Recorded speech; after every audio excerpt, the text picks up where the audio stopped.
Hello दोस्तों, स्वागत है एक बार फिर आप सभी का आपके अपने यूट्यूब चैनल पीएस क्लासेस पर। तो दोस्तों, आज के इस वीडियो लेक्चर में हम क्लास 12 फिजिक्स से बोर्ड एग्जाम के पर्पज से एक वेरी मोस्ट इम्पोर्टेंट डेरिवेशन को सॉल्व करने जा रहे हैं। इसका नाम है गॉस की प्रमेय से कूलाम के नियम की उत्पत्ति। दोस्तों, आप लोग को बताता चलूँ, ये डेरिवेशन है बच्चों आप लोगों से लॉन्ग क्वेश्चन के रूप में 5 नंबर में पूछा जाता है।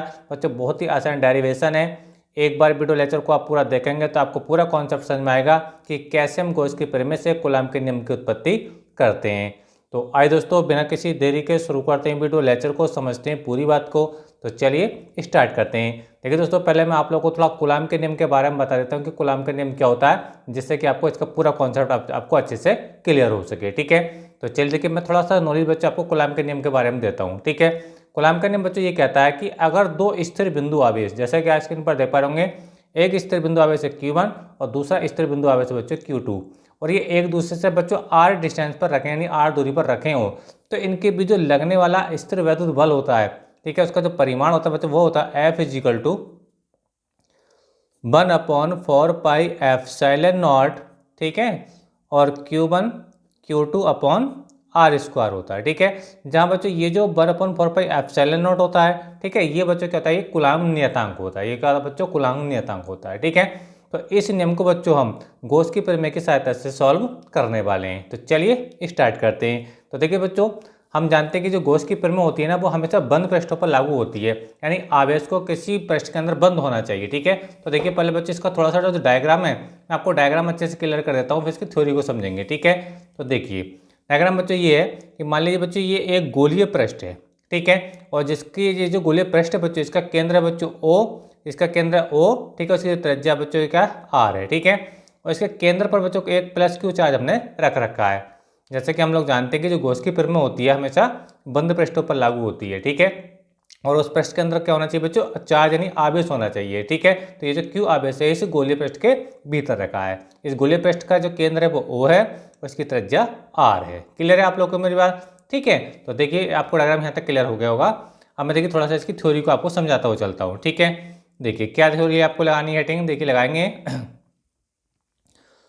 माना कोई बिंदु आवेश एक गोलीय बंद पृष्ठ के केंद्र O पर स्थित है। देखिए जैसे कि मैं अभी स्क्रीन पर आपको बता रहा था कि ये कोई बिंदु आवेश है +Q, एक गोलीय बंद पृष्ठ के भीतर बिंदु O पर रखा है। ठीक है, समझ में आ रहा? तो वही बात यहाँ पे ये कही गई है। ठीक है, एक बार फिर से देखिए अपनी बात को रिपीट करते हैं कि देखिए, माना कोई बिंदु आवेश एक गोलीय बंद पृष्ठ के केंद्र O पर स्थित है। ठीक है, माना इस गोलीय पृष्ठ की त्रिज्या R है, जो मैं अभी आपको स्क्रीन पर बता रहा था। इसकी जो गोलीय पृष्ठ की जो त्रिज्या बच्चों वो क्या, वो R है। ठीक है, ठीक है, इस गोलीय पृष्ठ के बिंदु P पर विद्युत क्षेत्र की तीव्रता, देखिए आप यहाँ पे देखिए, आपको अच्छे से क्लियर करता हूँ। देखो ये गोलीय पृष्ठ है, समझ में आप लोगों को मेरी बात? तो इसके सरफेस पे कोई बिंदु क्या बच्चों, P है, ये जो आप स्क्रीन पर देख पा रहे हो। ठीक है, तो अगर बच्चों हम इस आवेश से इस बिंदु की जो दूरी है बच्चों वो क्या, R है। ठीक है, यानी जो त्रिज्या है वो केंद्र O से बिंदु P के बीच की दूरी है। ठीक है, तो अगर बच्चों हम इस आवेश से इस बिंदु P पर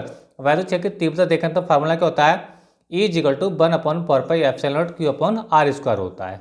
यानी किसी आवेश से, देखिए मैं आपको और अच्छे से क्लियर करता हूँ कि मान लीजिए हमारे पास कोई बिंदु आवेश है ये। ठीक है, समझ में आ रहा है आप लोगों को मेरी बात? अब इस आवेश का बच्चों हमें मान लीजिए इस पॉइंट पर, मान लो यहाँ कोई P पॉइंट है। ठीक है, और इसके यहाँ से दूरी क्या बच्चों, R है।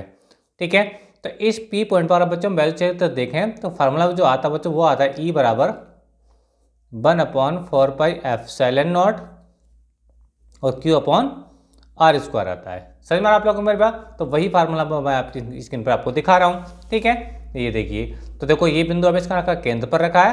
ठीक है, बिंदु P पर हमें देखना है, तो इस केंद्र से इस बिंदु P की जो दूरी है, इसकी जो परिधि है, ठीक है, जो परिधि पे तो बिंदु है ये P। ठीक है, तो इसकी जो त्रिज्या वो R है। ठीक है, तो अगर बच्चों हम बिंदु P पर विद्युत क्षेत्र देखें तो कितना आएगा, 1/4πε0 Q/R² आएगा। क्लियर है आप लोग को मेरी बात? ठीक है, अच्छा अब देखिए बच्चों, कूलाम के नियम को प्रूव करने के लिए बच्चों दो आवेश होने चाहिए, जैसे कि आपको बता रहा था Q1 और Q2। ठीक है, तो Q1 जो आवेश है उसका मान तो हमने मान लिया वो Q है, Q1 की जगह तो Q रहेगा। अब यहाँ पे बच्चों अगर हम एक आवेश और माने तो मान लेते हैं बच्चों, मान लो बिंदु P पर कोई परीक्षण आवेश Q0 रखा है। क्या रखा है बच्चों, Q0 रखा है। ठीक है, तो देखिए अब लिखते हैं थोड़ी सी यहाँ पर थ्योरी देखिए लिखेंगे। देखें, यदि बिंदु P पर बिंदु P पर कोई परीक्षण आवेश, कोई परीक्षण आवेश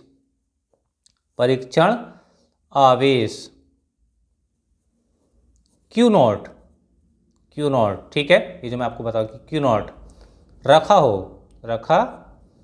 हो तब परीक्षण आवेश पर लगने वाला बल, परीक्षण आवेश यानी Q नॉट पर लगने वाला बल, ठीक है। अब देखिए, अगर बच्चों में बिंदु P पर अगर वैद्युत क्षेत्र पता है तो यहाँ से बल निकालना आसान हो सकता है। वो कैसे निकालते हैं, देखिए मैं आपको समझाता हूँ। देखिए फार्मूला होता है, देखिए एक फार्मूला आप लोगों ने पढ़ा होगा, वैसे कि तीव्रता का फार्मूला होता है E=F/Q नॉट होता है। क्लियर आप लोगों को मेरी बात। अगर बच्चों में E का मान पता है, मान लीजिए हमें F का मान निकालना है, E का मान पता है, तो आप F का मान कैसे निकालेंगे, F बराबर हो जाएगा E × Q नॉट या Q। समझ में आप लोगों को मेरी बात, ठीक है। तो E का वैल्यू तो हमें पता है कि वैल्यू कितना 1/4π Q/r² है, ठीक है।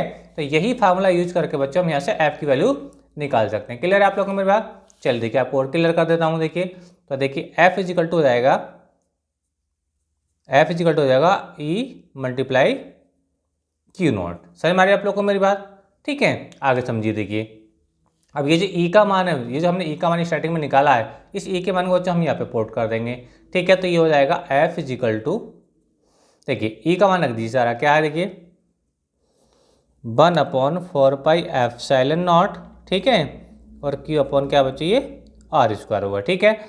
तो ये तो E का वैल्यू आ गया, और इनटू में क्या आपका बच्चों ये मल्टीप्लाई में क्या चला है, ये आपका Q नॉट चल रहा है। समझ में आ रहा है आप लोगों को मेरी बात। यहाँ समझिए, देखो ये देखिए फार्मूला क्या है, F इजिकल टू है बच्चा आपका E × Q नॉट। तो E का वैल्यू तो हम लोग को पहले से पता ऑलरेडी, हमने यहाँ पे E का वैल्यू पुट कर दिया, और ये वाला Q नॉट तो बच्चों आपका ये आ गया। समझ में आ रहा है। थोड़ा इसको और अच्छे से लिख के देखिए, आपको मैं दिखा देता हूँ। अच्छे से आप लिखेंगे तो ये हो जाएगा, देखिए F बराबर 1/4πε0, ठीक है। अब ये जो Q और Q है ना, ये Q और Q नॉट को मैंने यहाँ पे लिख दिया Q नॉट, ठीक है, अपॉन क्या हो जाएगा बच्चों ये r² हो जाएगा। तो देखो ये जो फार्मूला आ चुका है बच्चों, ये क्या है, यही कूलाम का नियम है।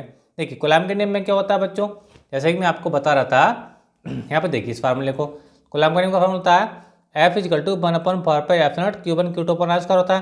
तो Q1 की जगह तो आपका Q आया, और Q2 की जगह आपका Q नॉट आ रहा है। समझ में आ रहा है। देखिए फार्मूले को देखिए, इस चीज़ को समझिए। देखिए Q1 की जगह क्या बच्चों आपका Q है, और Q2 की जगह आपका Q नॉट है, अपॉन r² यहाँ पे भी होता है, और देखिए बच्चों ये इस फार्मूले में भी होता है। क्लियर है आप लोगों को मेरी बात, ठीक है। तो ये डेरिवेशन बच्चों आपका प्रूव हो चुका है, ठीक है।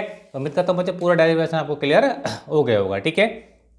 बच्चों ये बहुत आसान डेरिवेशन था, और ये लॉन्ग क्वेश्चन के रूप में बच्चों आप लोगों से 5 नंबर में पूछा जाता है, ठीक है। उम्मीद करता हूँ बच्चों वीडियो अच्छा लगा होगा। वीडियो अच्छा लगा तो वीडियो को लाइक कर दीजिए, चैनल पर नए चैनल को सब्सक्राइब कर लीजिए। मिलेंगे नेक्स्ट वीडियो में किसी नए टॉपिक के साथ, तब तक के लिए धन्यवाद, बेस्ट ऑफ लक, जय हिंद, जय भारत।